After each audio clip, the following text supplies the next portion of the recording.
Welcome. In this short tutorial, I'll be showing you how to download and install actions and stuff for Minecraft Bedrock. All right. If you find this video helpful, please leave a like and subscribe to the channel for more such tutorials. The first step, open up the game. Now just go ahead over to Marketplace. Okay. In here, go to the top right and click on search and just go ahead and start typing actions and stuff. Okay. Once that's done, hit on find or just hit on enter. Down here, as you can see, we are now at 1.5.1.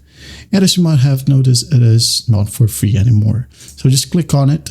As you can see, it will cost you 10 bucks or 1690 coins. Okay. So just go ahead and buy it. And once done, there will be a download button right here. Just click on it and just wait for the download process to finish.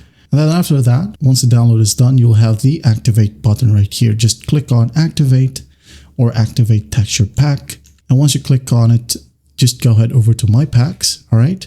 Now go ahead and select actions and stuff. And in here, just click on activate. And once done, go ahead and open up a world and you're good to go. I hope this video helps and I'll see you in the next one.